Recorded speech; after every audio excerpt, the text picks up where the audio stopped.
Hello there you guys, welcome to one of my videos. Going to be giving you my player ratings from our 3-1 win against Aston Villa. Dean Henderson, I'm going to give him a 6 out of 10. Didn't really have much to do in the game. Dean Henderson couldn't do anything about Bertrand Traore's goal. He did make a good save in the second half to deny Bertrand Traore. I think he made a save from Ollie Watkins and he made a save from El Ghazi. So 6 out of 10 for Dean Henderson. And Wan-Bissaka, I'm going to give him a 7 out of 10. Enjoyed a good game. I thought defensively and Wan-Bissaka was good. And he showed some very good attacking intent in the game, and he got into some very good positions, and he did put some good crosses into the box, and Wan-Bissaka did get the assist for Mason Greenwood's goal. Harry Maguire, I'm going to give him a 6 out of 10. Average performance. Harry Maguire got a booking in the game. He also came off with an ankle injury. He had a tangle with El Ghazi. Harry Maguire will miss his first Premier League match for Manchester United when we play Leicester on Tuesday night. Victor Lindelof, I'm going to give him a 4 out of 10. I thought he enjoyed a very poor game. Too careless at the back. Got caught out far too many times.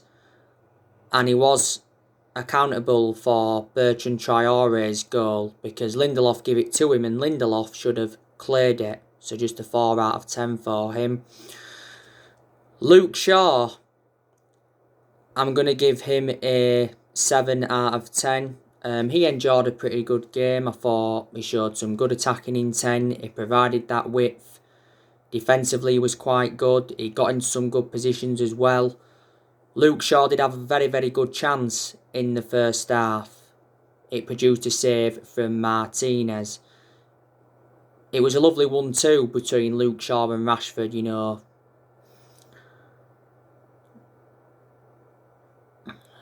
And Luke Shaw had Bertrand Traore in his pocket, you know. Bertrand Traore struggled defensively against Luke Shaw. Fred, I'm going to give him a 7 out of 10. I thought he enjoyed a pretty good game. I thought he passed the ball quite well, kept the ball well. Very tenacious as well. Scott McTominay, I'm going to give him a 4 out of 10. Thought he enjoyed a pretty poor game. Wasn't determined to win the ball back at all. And just looked out of his depth. So, just a 4 out of 10 for him, unfortunately. Bruno Fernandes, I'm going to give him a 8 out of 10. Bruno Fernandes showed leadership. Obviously, he instructed his teammates during the game. Fernandes did have a good chance as well in the first half. And he scored from the penalty spot. So yeah, 8 out of 10 for him. Mason Greenwood, I'm going to give him a 8 out of 10. Had some good chances in the game and obviously got his name on the score sheet. So Greenwood could have had more than one goal. Marcus Rashford.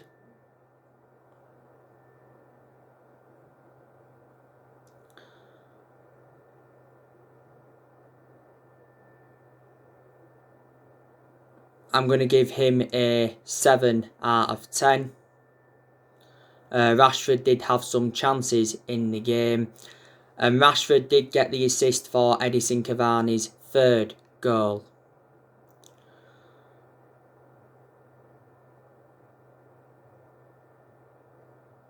Paul Pogba. I'm going to give him a 8 out of 10. I thought he enjoyed a very, very good game.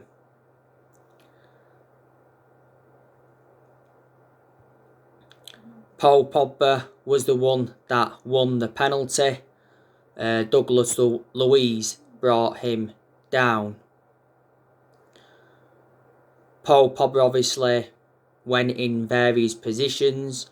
He was very creative. And he just made an impact.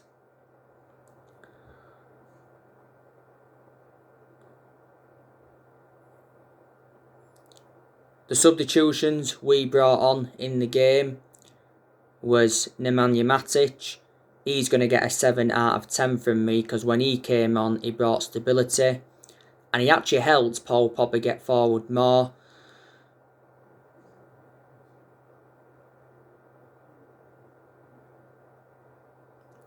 Edison Cavani, 8 out of 10. He came off the bench and scored our third goal. It was a very, very good header from Edison Cavani. And Eric Bailly, I'm going to give him a 6 out of 10. So that is your player ratings from our 3-1 win against Aston Villa. I thought it was a pretty good performance by Manchester United. I thought we started the game very, very well. You know, we passed the ball well, played with a lot of intensity, got in good positions, you know, created very, very good chances. Obviously, as the first half went on, Aston Villa got themselves into the game. You know, they pressed well at times. I thought Villa was solid defensively. There was some good performance for Aston Villa. You know, I thought that Cosna did very, very well at the back for them. You know, made some good tackles. I thought that Matt Targett, you know, he had a pretty good game as well for Villa.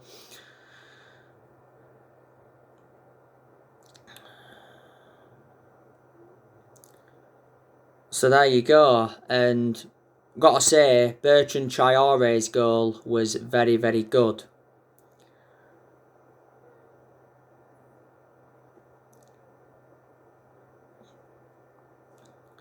It was. I thought the second half, though, we totally dominated. Ollie Watkins got sent off for Aston Villa for diving. Reflecting on the win today against Aston Villa, that guarantees us Champions League football for next season. We're probably going to finish second in the Premier League this season. You know, City would have won the title today if Aston Villa had have won. Yet again, we come from behind because we was 1-0 down. We are now unbeaten in our last 25 Premier League away games. We haven't lost away from home in the Premier League for over a year.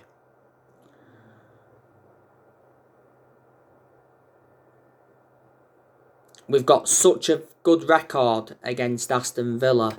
They haven't beaten us at Villa Park since 1995.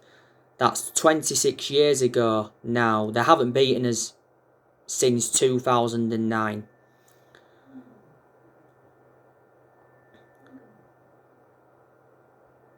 We did beat Villa last season at Villa Park 3-0. We're beating them at Old Trafford on New Year's Day 2-1.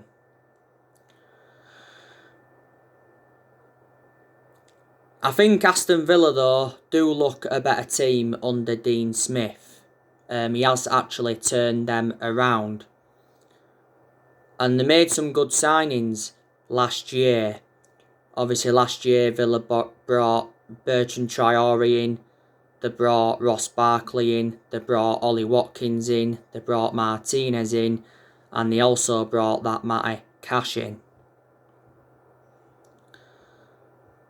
Back in January, they brought that Morgan Sanson in. He's actually been out with injury. There was no Jack Grealish today for Aston Villa because he was out with injury, and Jack Grealish is definitely a big miss for Villa. Manchester United have been relentlessly linked with Jack Grealish, and Trezeguet, he's also been out with injury, and he's another one of Aston Villa's key players. Dean Smith has been Villa manager now for a few years. Obviously, before Villa, he managed Brentford and Walsall.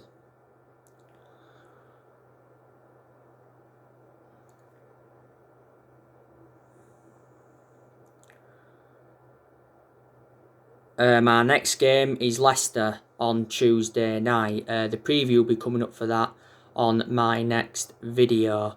Prior to this game against Villa, it said that Solskjaer is obviously furious with a fixture pile-up because we've got quite a lot of games in a short period of time. Leicester on Tuesday, Liverpool Thursday, and then obviously Fulham next weekend.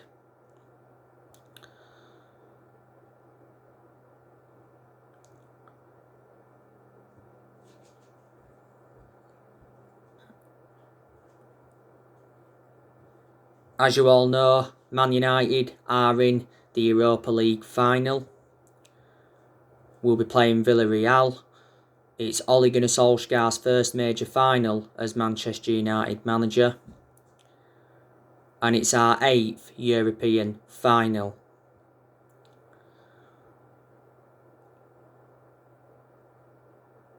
I think we'll win the Europa League. Solskjaer knows how imperative it is to get his first trophy on the board as Man United manager, because he's not yet won a trophy as Man United manager, and he's been Man United manager now over 2 years, and we haven't won a trophy since 2017.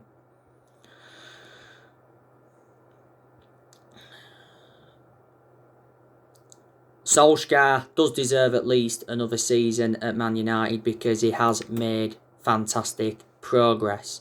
This has been Solskjaer's second full season at the club, so next season will be his third full season. Obviously, we know next season that Solskjaer's got to exceed expectations if he's to obviously stay at Manchester United.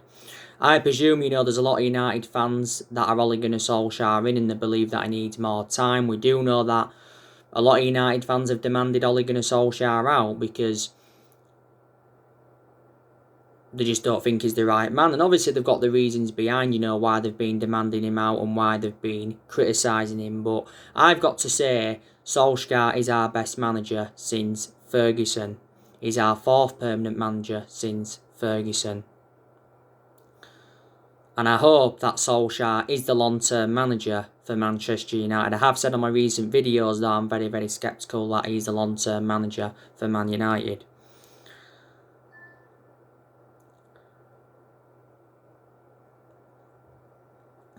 Ole Gunnar Solskjaer is aware of how big this year's summer transfer window is going to be for himself and Manchester United in general.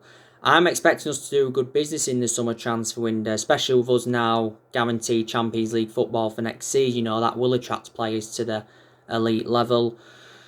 In the summer transfer window, I'm expecting us to make around 3 or 4 signings, maybe 5, and I've already identified the areas in the squad where we need to strengthen up. Don't forget Solskjaer did warn earlier on this season that we may not do business as usual due to the pandemic. but he said he's interested in bringing in players that will be a perfect fit for the club.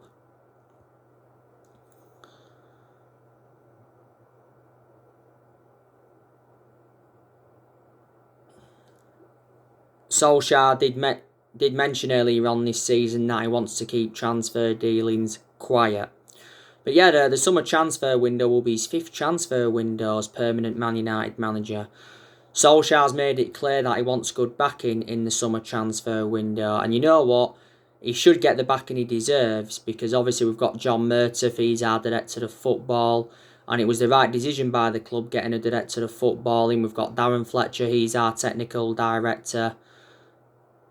And we've got Matt Judge, and Matt Judge has been part of the club for a long time. But we're going to focus on the incomings and the outgoings in the summer transfer window.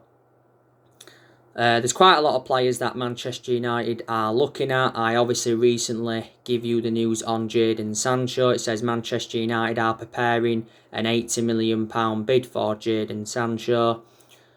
Jadon Sancho recently admitted that he's unsure where his future lies. It said the other week that Borussia Dortmund lowered their asking price for Sancho. It said they want around £78 million. And Borussia Dortmund did confirm that they've got a gentleman's agreement with Sancho over the possible transfer. Jadon Sancho's preference would be to leave Dortmund and go to a team that's playing in the Champions League.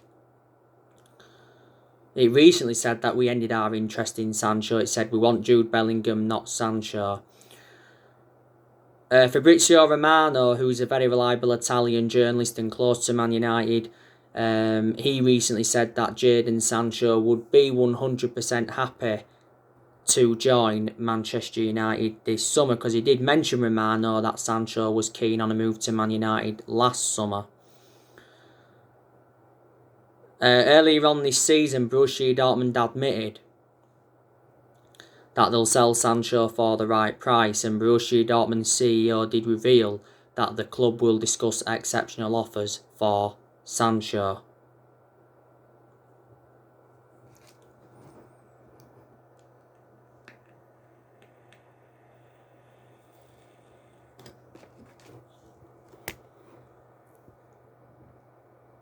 Earlier on this season, it said that we was preparing a £50 million bid for Sancho, because it said we believe we can get him for a cut price deal.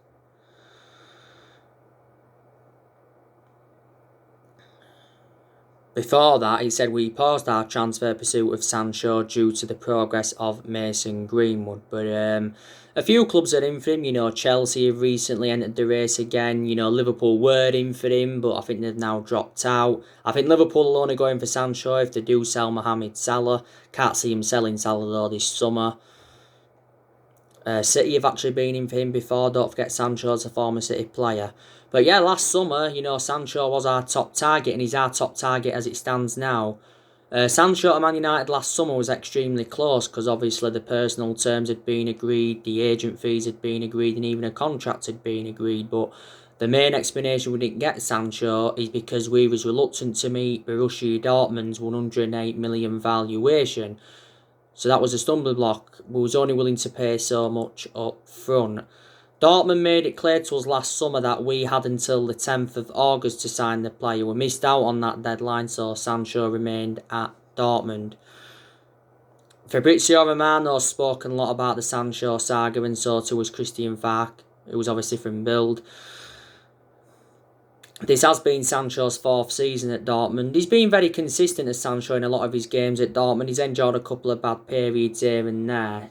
You know, if Dortmund sell him for 78 or 79 or 80 million, they're still going to make a huge profit, because they only paid £8 million for him from Man City in 2017, and he's under contract with Dortmund until 2023.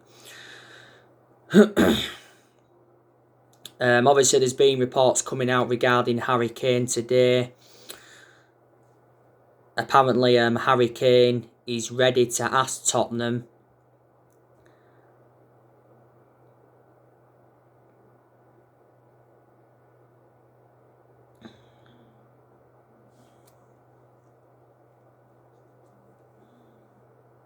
to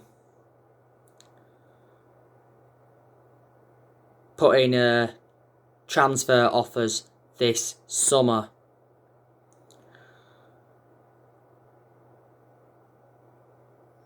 It recently said that the Glazers are planning a £90 million bid for Harry Kane. Now, earlier on this season, it said that Harry Kane will ask to leave Tottenham if they fail to qualify for the Champions League. Harry Kane's decided that he wants to stay in the Premier League if he decides to leave Tottenham. Said earlier on this season that PSG were looking to beat us and City to the signing of Harry Kane.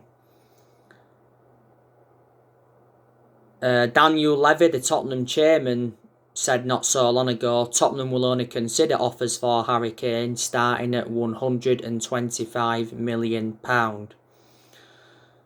Earlier on this season, it said that Harry Kane had dealt Tottenham a major blow. He said, he's delaying his transfer decision until after the Euros. Harry Kane's made it clear that he wants to win team trophies. He said that after Tottenham's Carabao Cup final defeat to Man City.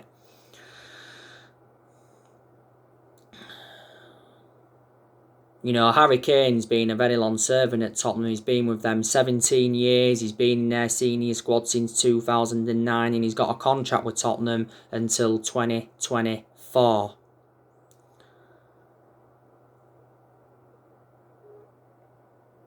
He's won the Golden Boot, hasn't he, a few times, reflecting on his good performances, but hasn't won trophies. He's had loan spells before with obviously Leyton Orient, Millwall, Norwich and Leicester. Kane is regarded as one of the best strikers in the world. And I'd certainly take him at Man United. I know he'd cost a lot of money, but, Kane would assure his goals and, of course, he's well Premier League proven. And we've been in for Kane now for a long time. Ousmane Dembele, he's been on our agenda for quite some time as well from Barcelona. We've actually recently been looking at Kingsley Coman from Bayern Munich, as an alternative to Sancho. We've been looking at that Pau Torres from Villarreal. Man United have looked at quite a few centre-halves, but you know what? I don't think we'll get a centre-half now. Because not so long ago, Eric Bailly signed a new contract with Man United until 2024, didn't he? And there's an option of a further year. It said a few weeks ago that Solskjaer drawn up a 6-man centre-back shortlist. I reckon quite a few players are going to leave Man United in the summer transfer window. There's a very good chance De Gea's going to go. Romero, I'm expecting him to leave because he's like, our third or fourth choice keeper. He doesn't get in our team. Was in most of his appearances have, come in the cup games, Romero's. Phil Jones, I'm also expecting us to offload him.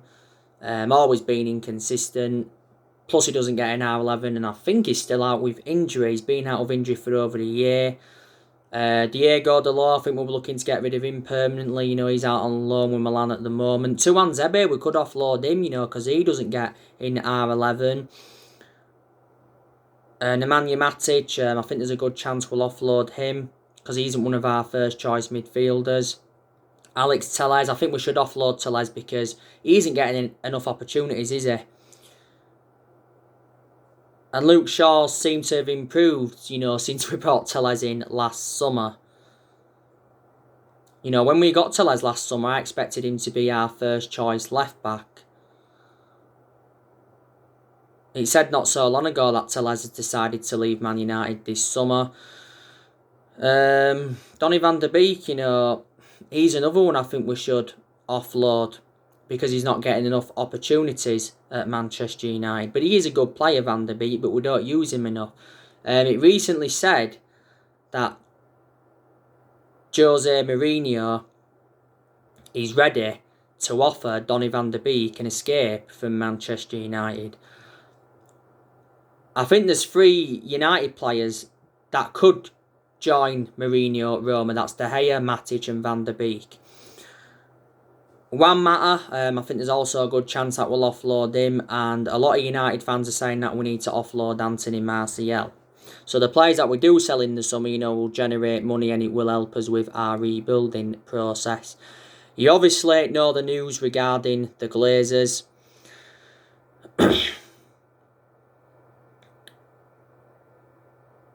Joe Glazer recently wrote a letter to Man United fans. Not so long ago, Avram Glazer refused to apologise over the European Super League. Sky News caught up with him in Florida and he refused to answer any questions. Solskjaer did say not so long ago that the Glazers apologised to him.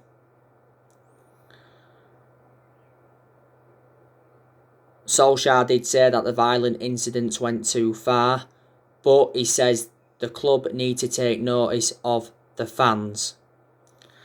Solskjaer was recently angry with Gary Neville over the Man United protests. Gary Neville's had quite a few things to say on it. He said the Glazers are to blame for the protests, and he said it was a peaceful protest. And obviously when this European Super League come into the equation, Gary Neville said, the Glazer family need to leave. He called them scavengers.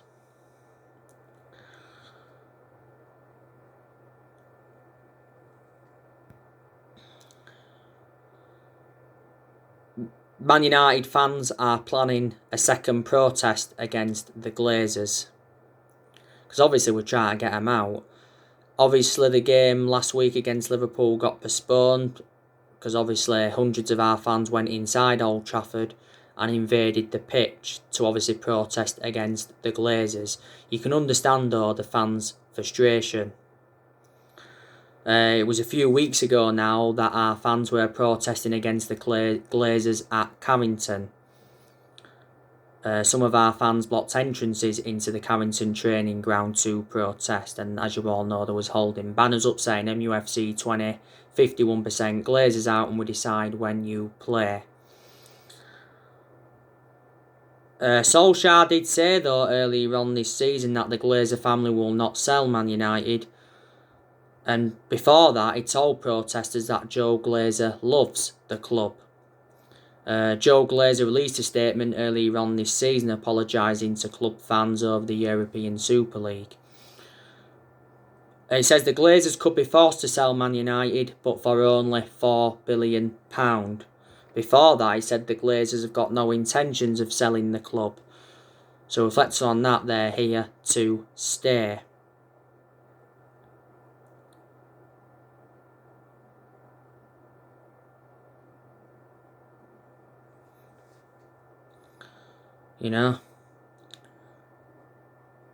But we've got to get them out. If we get the Glazers out, it will be the right decision by Man United, because the Glazers have put us in so much debt.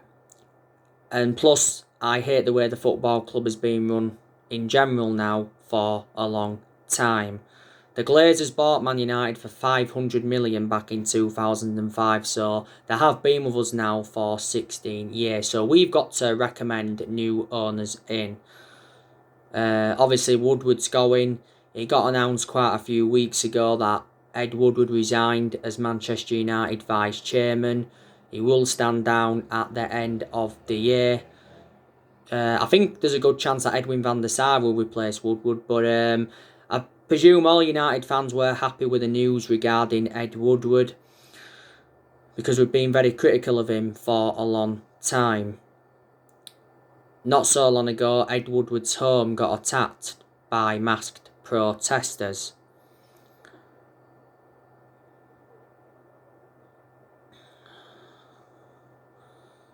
So there you go. So get a new chairman in and get new owners in, and that could also help Ole Gunnar Solskjaer more. So like I said, on my next video, I'll be giving you the preview for the Man United Leicester game. So anyway guys, that's everything to update you today. Drop your comments, likes below on the channel. If you do, consider subscribe as always, and take care. God bless you all again very, very soon.